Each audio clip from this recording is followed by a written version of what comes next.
Hello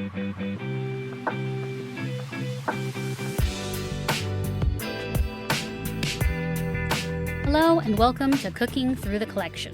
My name is Melissa and I'm a librarian and home cook. I do a lot of research when wanting to expand my repertoire of cooking, and so I've challenged myself to walk through the stacks of my library's cookbook collection and grab things I've never tried before. So let's see what new challenge I've selected this week.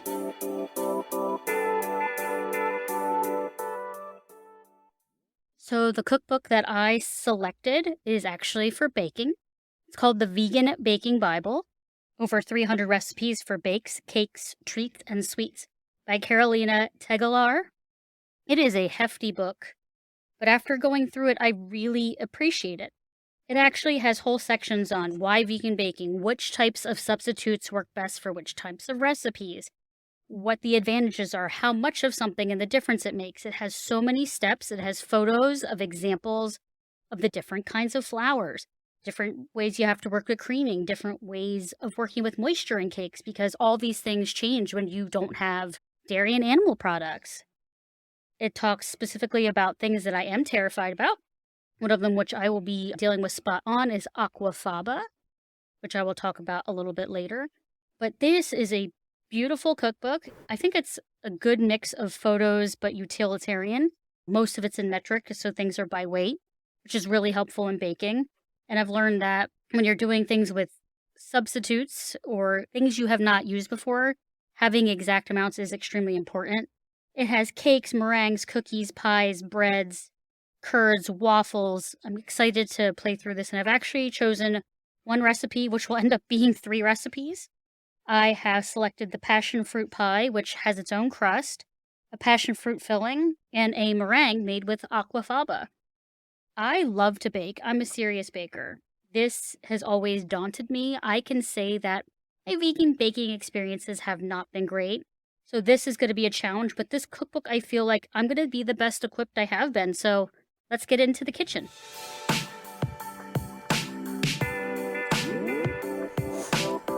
So today we're making passion fruit pie on page 410. It's one of these recipes that's actually multiple recipes. So I'll be working on it throughout the day. The first part is the pastry case, which I'm guessing is the crust. Interesting the way that it's explained that way. So I'm looking through the ingredients. There's plain flour, which is all-purpose flour, salt, sugar, margarine diced, and 2 to 4 tablespoons of ice cold water. It turns out that I don't have any ice cubes today, so I've actually poured out some water into a container and put it on our covered porch. Hopefully it will be cold enough. One of these things that I remember, I haven't worked with margarine in a very long time. I found one that was one of the recommended ones. It also doesn't have avocado in it. I am fatally allergic, so we're not going to do that. So the one I found, it says great for baking, is Earth Balance Vegan Buttery Sticks. 78% vegetable oil spread. And it says I'm going to need 150 grams. So the first thing I'm going to do is change my digital scale to metric. It looks like this is 112. So I'm going to need to cut a piece. 145. Oh, that was so close. A little bit more. 150 grams. So I'm going to put the margarine back in. So like pie crust, which I make a lot of, the margarine really needs to be very cold. And I know with margarine that it actually melts a lot faster, which actually is why it impacts baking so much. But it says it needs to be diced. So what I'm going to do, I have to unwrap the other pack. I try to keep the butter, or when I'm using solid fats, in their original packaging when I'm cutting, because it means I don't have to clean the cutting board again. So I try to keep it on the paper so I don't have to scrub as much on the cutting board. But I also don't want to eat the wrapper. So it says diced. I do the same thing with butter when I make pie crust, so this makes sense. It's easier to, what they call, cut into the flour, so you can get a more even distribution. Oop. It definitely feels more slippery, and I can feel it warming up faster than I normally would. So we're gonna cut the stick in 4s. So I'm getting kind of a playing dice size. I usually find that the easiest to work with. I also have very warm hands, so this recipe is gonna have us working with our hands to cut the fat in, so I'm gonna have to work quickly. So I'm gonna put it in my extremely full freezer. I'm gonna put the plate in, if I can get it to lay flat. Everything in here is metric. A lot of bakers use metric because it is so precise. I know that's why a lot of people hate baking, because it's more science. But then you get to have some creativity at certain points, once you know the basics. Mix the flour, salt, and sugar in a bowl. So I have a metal bowl. I'm gonna turn my scale back on. I'm gonna place my bowl, I'm gonna again change over to metric. Place my bowl on top. And the point that we have what's called tearing the scale, it's zeroing it out, so you're not getting the weight of the bowl, and then you have to do math. The bowl is 173 grams. So we're gonna zero that out. Need 180 grams of plain flour. I use a spoon even when I'm using a measuring cup, because I like to be able to aerate the flour a little bit so it's not too packed when you're measuring. That's a good tip. Looking for 180. 71, so let's start slowing down. 180. So it says 1/4 to 1/2 teaspoon salt. I'm gonna put a little bit on the higher end. So that's 1 teaspoon of salt, and then 1 tablespoon of sugar. Actually, it turns out I can't find my tablespoon. It was probably used in a recipe. So I have a teaspoon, and 3 teaspoons is 1 tablespoon. So 1, 2, okay. So I do have my flour, salt, and sugar all mixed in. It says mix them together in a bowl. Add the diced margarine and lightly rub until the margarine is the size of peas. Do not mix for far too long. As I said, I have very warm hands, so that's why I actually usually chill my fat longer, but again, I didn't pay attention, so I'm gonna have to work extra quickly. What I've learned to do is when you're putting in all this fat, kind of make sure you're breaking it up, because if the cubes try to stick to each other, and we don't want them all clumping, the point is to have even distribution. I actually toss the cubes of fat into the flour first so they get a light coating.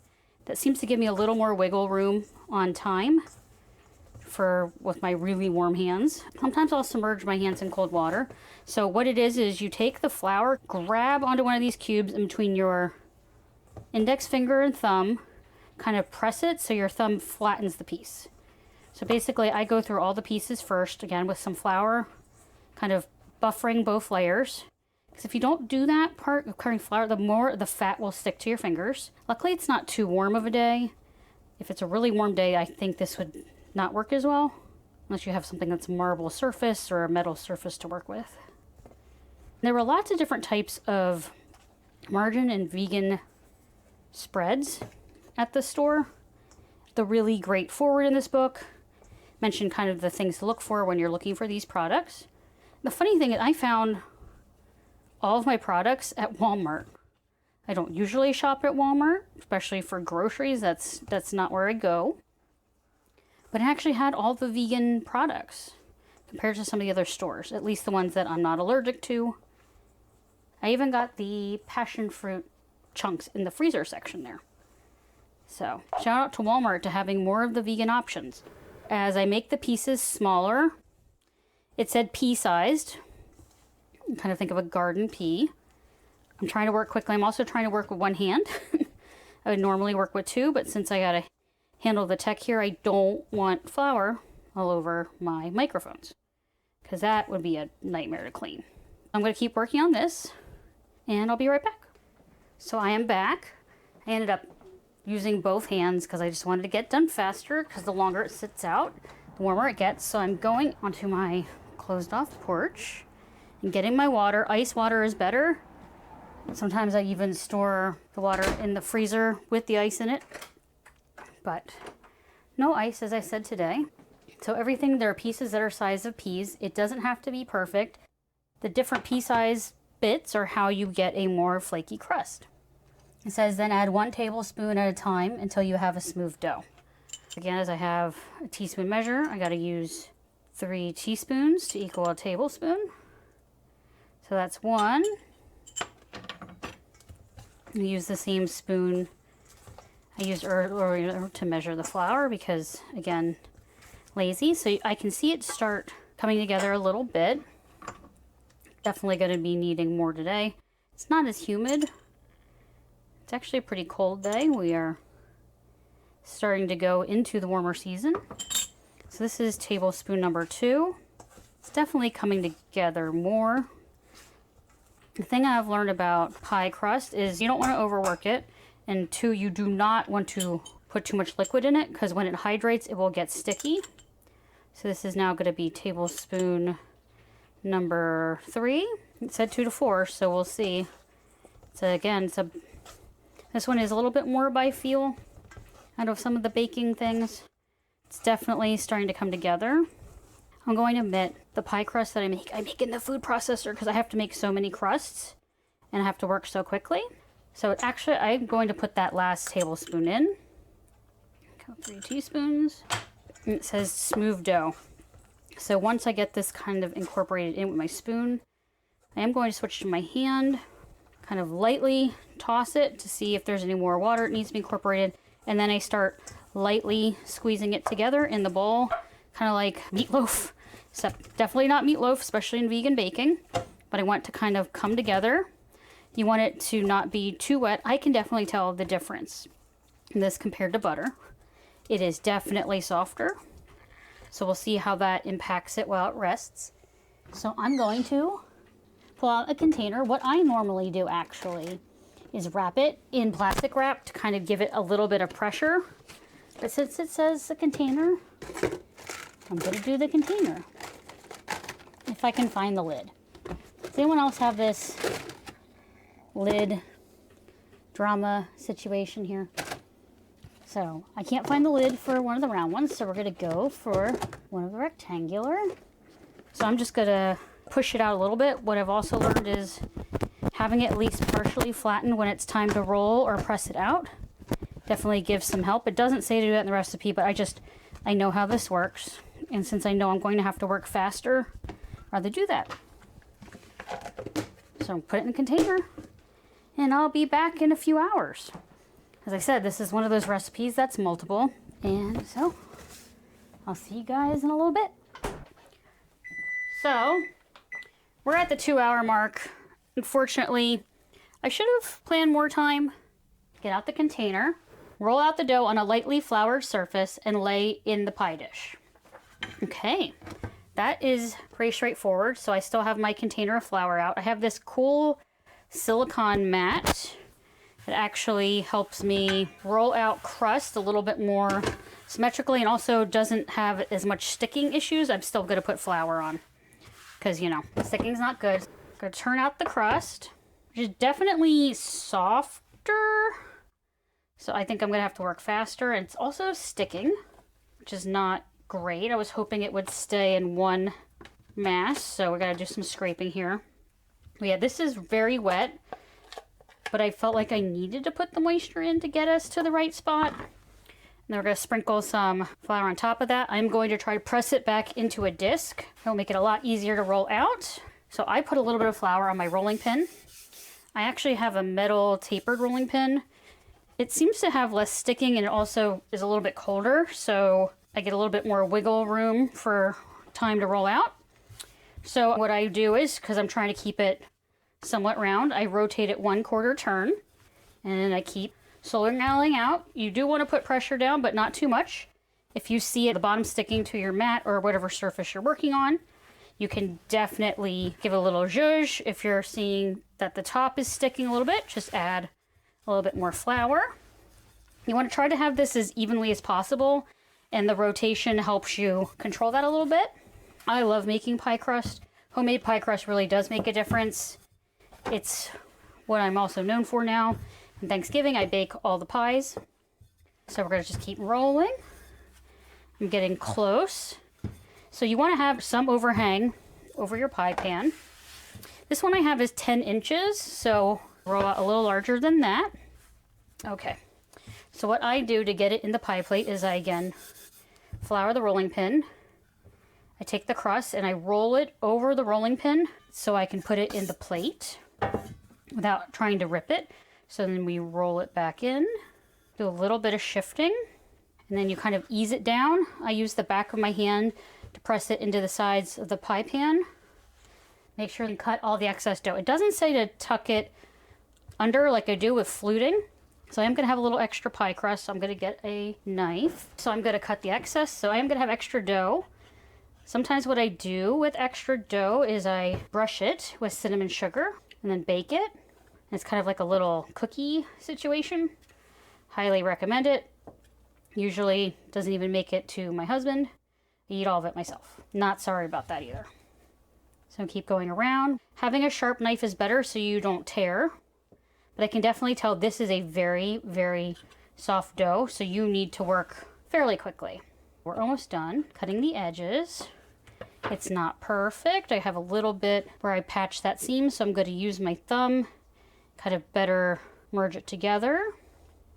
So it looks a little better as well, and kind of smooth the edges of the crust just a little bit so it's more even, and also won't have any spots that are thinner and burn, because I can tell you that's no fun. Okay, I have a perfectly lined pie pan. Make a few holes with a fork. Okay, so what we're doing is called docking. It stops the crust, because we're going to be pre-baking it, from puffing up too much and then you can't put the filling in. So putting these holes in allows the moisture that we've put in to get out, and so we'll have a more even base. It says only put it on the bottom. Okay, so I've made the holes. Freeze the pastry line pie until it is really cold for at least 20 minutes.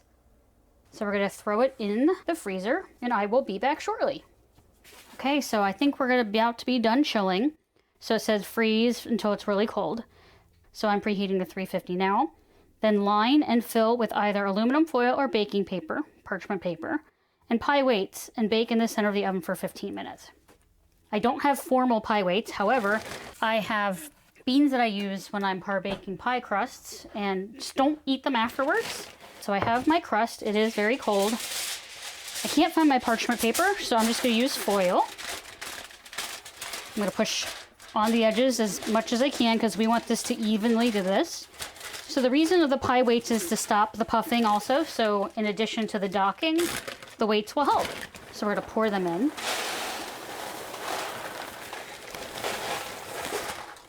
I try to spread them evenly weight-wise, so they're pushing on all the edges, because the foil sometimes will give a crinkle. So I'm pushing them down. And then how long are we going to bake it? We're going to do 15 minutes, and then we'll pull the foil and the beans out. So we're almost at temp. So I'm going to take the crust. I'm going to go to the oven. Okay, we're here. So I'm just going to put it straight under the oven, and then we're going to do 15 minutes, and then we will be back.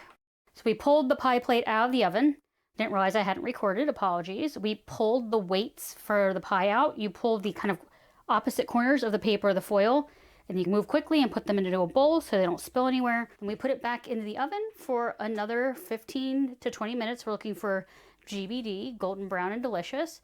And then we'll let it fully cool. And while that happens, we will work on the filling.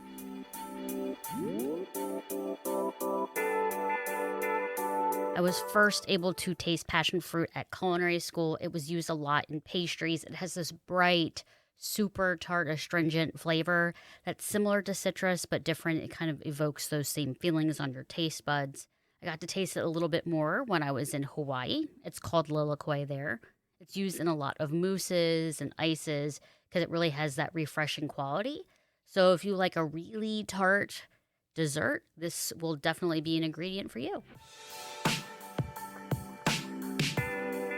I am back. The crust has cooled, so let us make some passion fruit filling.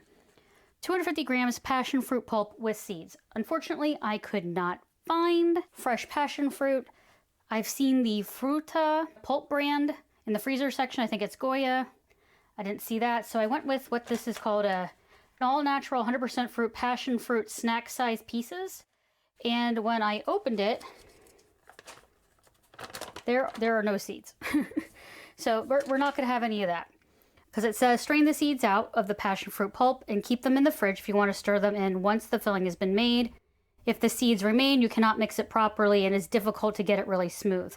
I can tell you that passion fruit seeds do kind of have a crunchy texture and it would make it hard for a custard-like thing, which is what we're making. So it's going to say we're going to heat the passion fruit pulp, sugar, cream, cornstarch, flour in a large saucepan.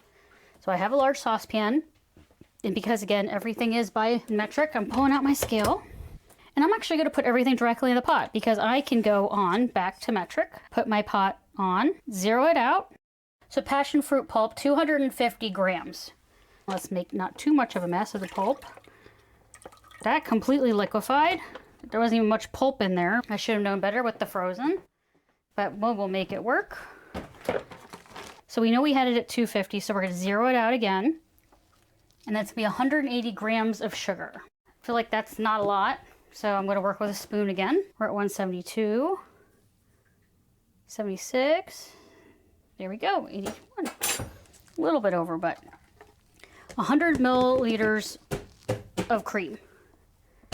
This one researching I found very fascinating. There's tons of milk substitutes. Cream is a whole other thing. So again, only at Walmart did I find Country Crock Plant Cream, heavy whipping cream alternative, dairy-free. It's lentil protein, oils, cornstarch, lots of other things for thickening. It says we need 100 milliliters of cream. It's got a little pull tab. So again, we're going to zero out and we're going to move very slowly because I don't trust myself. 100 milliliters. I'm going to pour very slowly. 83, 85, 87, 89, 100. The cool thing about this container is it seals shut. It's not one of the ones that you have to cut the corners. So that makes me happy. So I can actually close it back up. I don't know what exactly I'll use. So it said passion fruit pulp, sugar, cream, cornstarch, flour, and salt all at the same time. Okay. So 30 grams of cornstarch. I use cornstarch a lot as my thickener. It doesn't, like flour, require to have so much cooking out time. So I find that to be less stressful. This is what I'm guessing we're using instead of, because this is really custard, for the egg kind of quality of it to thicken. 30 grams of cornstarch. So again, I zeroed out and we're going to very slowly put it in. Okay, 30 grams. 30 grams of plain flour. So again, all purpose. Again, zero. We're at 20, 30 grams. Okay. And then a pinch of salt. So we'll take that, pinch of salt. So let's wipe down a little bit. Take the pot off of the scale, wipe the scale down. It's got a little bit of cornstarch and sugar on it. Power it off. This OXO scale, use it for so many things. Not sponsored, but it's definitely been the highest quality scale I've had. It's the one that's lasted the longest. So spending a little bit of extra money is definitely worth it. Heat the passion fruit pulp, sugar, cream, cornstarch, flour, and salt in a saucepan. The cream, it may split, but will come together again while the filling thickens. So it doesn't say what temp, so I'm going to start at 4 on my stove. And since I know this is going to come out more like a custard, I am going to use a silicone spatula because I don't have to worry about the temp on it. So while we heat up, I'm going to try to mix in. Maybe I should whisk it. It doesn't say whisk, but I feel like maybe I should whisk this. Well, let me get started. Then maybe I'll switch to a whisk. So making sure I get everything off the sides. Yeah, I've decided I'm going to switch to whisk. I feel like that's going to work out better for me because, as you know, lumps in puddings and custards are kind of gross. So let's not do that. So let's start whisking. It does say the cream may split but will come together again while the filling thickens. So we'll see what that means. It does kind of look curdled, so I'm thankful they told me that because there's no way I would think I completely messed up here. I'm also a little worried I didn't get all the flour and cornstarch in. It doesn't give a temperature for thickening because usually with custards you get it at this temperature or coats the back of the spoon. It does not say anything. It's bring to a boil. Okay, so I'm going to turn it up higher. I'm nervous, but I feel like since I've incorporated almost everything, I'm going to keep moving though. With egg, I know it would seize up. I don't know with cornstarch. The only thing I know is cornstarch is usually activated by boiling, so that makes sense to get it up to there. I hope I got all the lumps out, because that would be pretty gross if I didn't. I'm actually reading ahead, and I'm going to need more margarine, so I need to get that out of the fridge, another 150 grams. Okay, so that's at 140. So a little bit more, 150, haha. Getting better at measuring this stuff. So let's try to read a little bit further on than we did.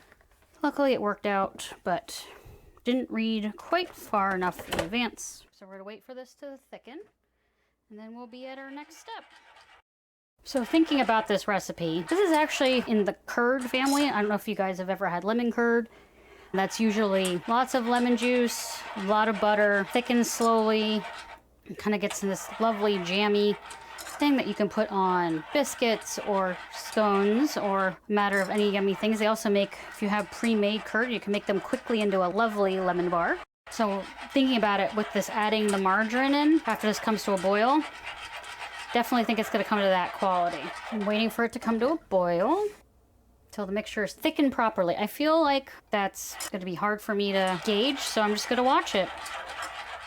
I've turned up the stove to 7. I'm going to keep it moving because I know that could definitely be a problem. Though since there's no protein in quite the same way, it probably won't coagulate and scramble, but I don't know what it'll do. What I do know is if you over boil cornstarch, it will actually break its thickening agent and you have to do it again. By that time you really will taste the cornstarch and it does impact the flavor, so let's avoid doing that. We are not at boil yet, but we're getting close. We're very steamy.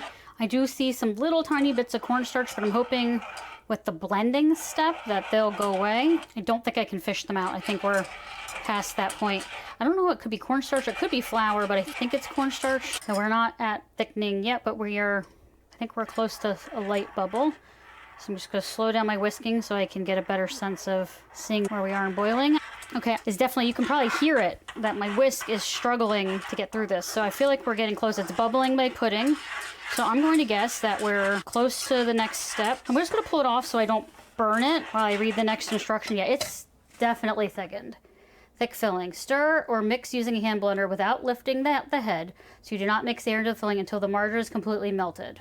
Okay, as I had said before, I'm turning the temperature down. I still have the pot off because it says we want to cut up the margarine and put it in and then use a hand mixer. So I'm gonna just try to get everything broken up into pieces because it's kind of a half stick. So I want to make sure we're not trying to incorporate a whole stick because I don't think that's gonna go well. Kind of cut it, plop it in. Obviously don't want paper in it. That would be not great. So we're almost get it all in. One more kind of piece. And it says use a hand immersion blender. I have one. It does have a suggested alternative if you do not. What I use in a hand immersion blender the most for is if you're doing a soup and you want it to be really creamy. It works really well when you have a hot pan of liquid and you don't want to transfer it in a blender or something. It really does make a different texture. So luckily I already have one, but I'm washing my hands because the margarine is slippery and I do not want to slip using an appliance, even though this one I'm not likely to hurt myself, but as you never know. So the blender, sometimes called a stick blender or a hand blender, I find them very helpful for things. What did it say? Keeping the head in. So the reason you want to keep it in is so it doesn't splash. Ooh. So we're going to put it in, down, and we're going to blend. Definitely trying to incorporate as much as possible. The margarine is kind of melting quickly on the sides, but I'm trying to get it incorporated in. And it specifically in the recipe said you don't want air in it, because I'm guessing you want it really thick, so it's still not homogeneous, so let's keep going. There's still some margarine bits. And it's interesting, you can see where it's floating and it hasn't mixed in because it's a different texture, so we'll just keep going around. And as I said, keep the head down so you don't burn yourself, because I burned myself the last time, so let's not do that again, right? This is looking very smooth. It does kind of look like lemon curd, and I know that you can make passion fruit curd, so I guess that's really working. So it's interesting. Definitely acting like it's not completely blended smoothly because I see the fat. Oh, yep. See, I lifted it, made a mess. That looks lovely. So let's tap it off to try to get the end. And what you do is you can release the blade usually from the motor. So let's do that very carefully. And glad I had that spatula from earlier. I'm going to wipe it because it does have a little bit of cornstarch on it. We don't want to introduce that into our lovely thickened filling. There we go, passion fruit filling. Trying to get it out of the blender blade, which I've disconnected so I don't have to worry about it going off. We don't want a small motor attacking me. So we have the filling. Stir in some of the seeds. So as we know, there are no seeds. Then pour into the pastry and leave to set in the fridge for at least 6 to 8 hours. Let me go get the crust, which has completely cooled. I think I said before, the crust definitely did slump, which sucks because I did follow the instructions.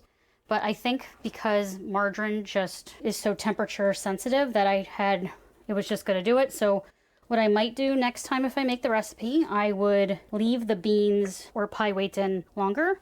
So I've stirred this in. I don't see any more separating it. It says pour it into the crust. So here we go. Get that all in there. That almost looks like lemon meringue pie filling. I think that's what we want. Hopefully we're good here. I'm trying to smooth it and even it out. There are some bubbles. Hopefully we can get those under control.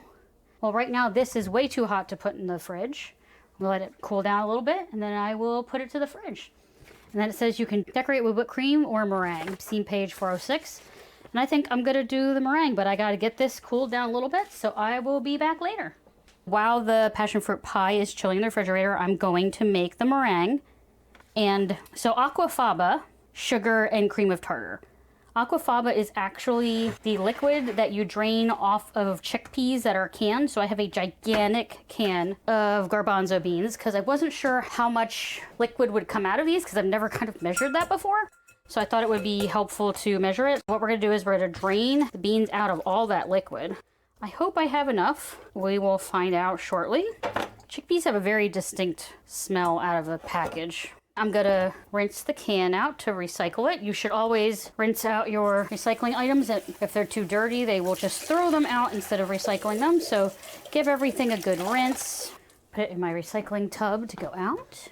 So I pulled out all the liquid. I have no idea how much this is. So it's gonna be a sugar thermometer, boil the sugar, 50 milliliters of aquafaba. So I'm going to zero out my tray and it says I'm gonna mix the 30 ml of aquafaba. How much sugar? 135 grams of sugar. That seems like a lot of sugar. 135.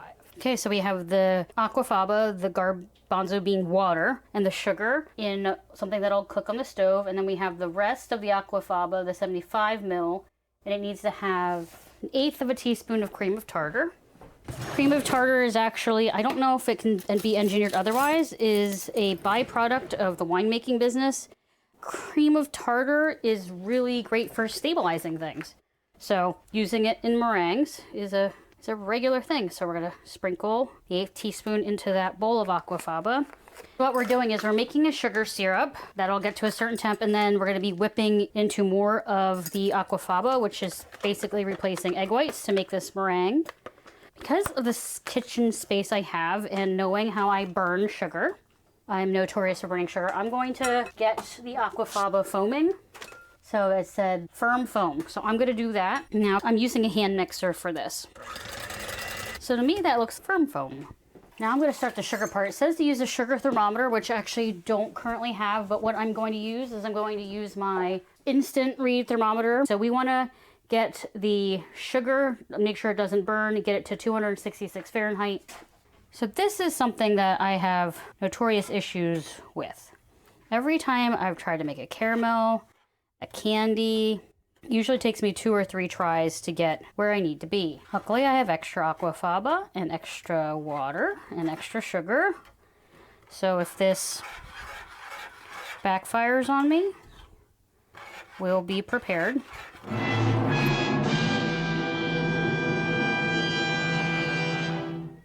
And I burned it. Damn it! Why did I know I was gonna do that? So as I thought might happen, it started to foam, it seemed fine, then all of a sudden it burnt. So we're gonna, luckily I have enough liquid, so we will just do it again. But I'm very frustrated. I don't know why I struggle so much with this. So again, metric, we're gonna go back to zero it out. The 50 grams, and then we zero that, 135 grams of sugar. Let's try this again. I'm putting it in a taller container this time, so hopefully that will help with the bubbling, but I'm very frustrated with myself. I just cannot boil sugar. I don't know what my problem is, but I clearly have a problem and I haven't figured it out. Let's put it back on the burner and start again.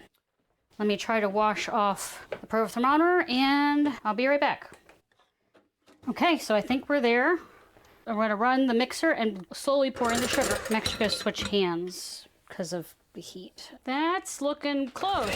So to know what kind of peak something is, you kind of dip the beater in and pull it up, and if it holds a peak or it looks like a little snow cone, you're good. I think we may have gotten this, but that was a production. So it's gonna spoon or pipe onto the pie. So let's get this pie out. It's been chilling for a while. I put a piece of plastic wrap directly onto the filling because I didn't want to have a film or that gooey bit. Also, I'm gonna try and make it look nice for my coworkers. This is famous last words for me, so I'm going to take I don't have any piping bags. What I do have are zip top bags and piping tips. So I'm gonna make a piping bag using a star tip, and open the bag, place the tip in. Okay, and then we need to fill this bag up with this meringue. Still feels really soft, but it came to hard peak, so maybe it's just naturally softer. I don't know. As I said, this is not my strength. Let me close up. So we're gonna just do kind of a star pattern on the crust from the center, working our way out. Piping is not my specialty, so everyone be kind on the photo that I share. We're almost done. This is definitely one of my messier, time-intensive things I've made. Okay, so it's not perfect, but you know what? It shows that it was homemade with love, right? So my hands are extremely sticky. I've been handling lots of sugary things, so I'm gonna wash again. So I piped it across in kind of stars that radiated out from the center to the outside. Now the recipe, which is actually the meringue recipe from the lemon meringue pie, but it says it works great on here. Pipe or spoon the meringue over the pie, brown with a chef's blowtorch or to get a nice color, or bake in a preheated oven.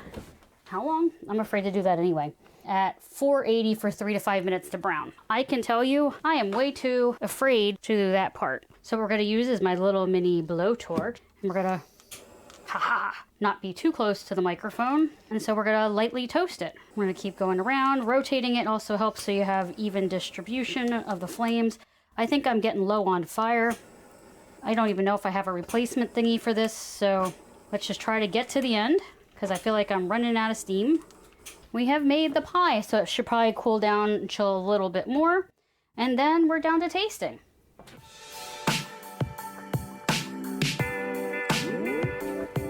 This was an involved recipe, as you know. You were cooking all day. Like, I worked an entire day and you were still cooking when I was done working. Well, hopefully it is worth it. This is from the Vegan Baking Bible. As you know, vegan baking is fraught with peril, and as you know, I did have an incident with one of the parts of the recipe, but this is a passion fruit meringue pie. That sounds amazing. It looks amazing. Don't get your hair stuck in the meringue. No, I have long hair, for those at home. Yeah, this is I could tell while you were baking it, I could smell the passion fruit. It smelled really good, so I have high hopes for this. Well, let me know what you think. We're sharing a piece. I'm going to shake some of the coworkers. We're trying to be a little bit better behaved. Famous last words. Yeah, I am the Jeffrey, after all, of the Cooking Through the Collection podcast universe. But you can cook.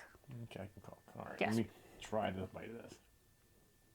I've only had the components. I haven't had it all together. His face was, he just closed his eyes. He looks very happy. This is really good. Would you know if I did not say anything that it was vegan?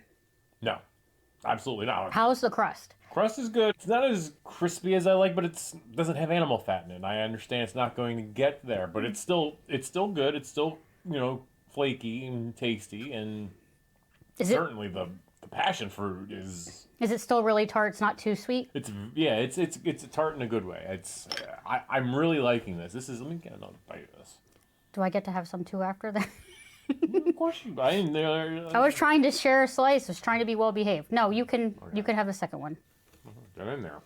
So I know all the components seem to taste good, and I know I am picky, but I can't eat that whole bite. But I'm gonna do it anyway. Here we go. You earned it.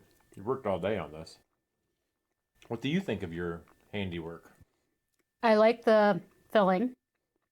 I feel like the meringue needs something. I don't know if it needs some more salt. Definitely And adds richness to the pie. And the crust, you're right.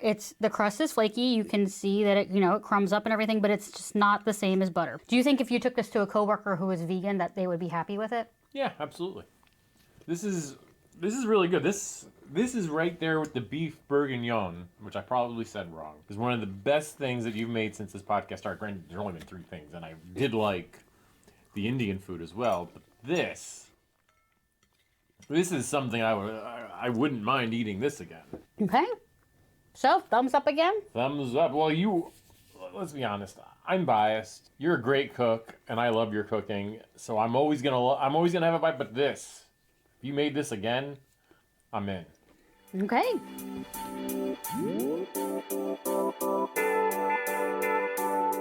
Here are my final thoughts regarding the Vegan Baking Bible through Carolina Tegelar.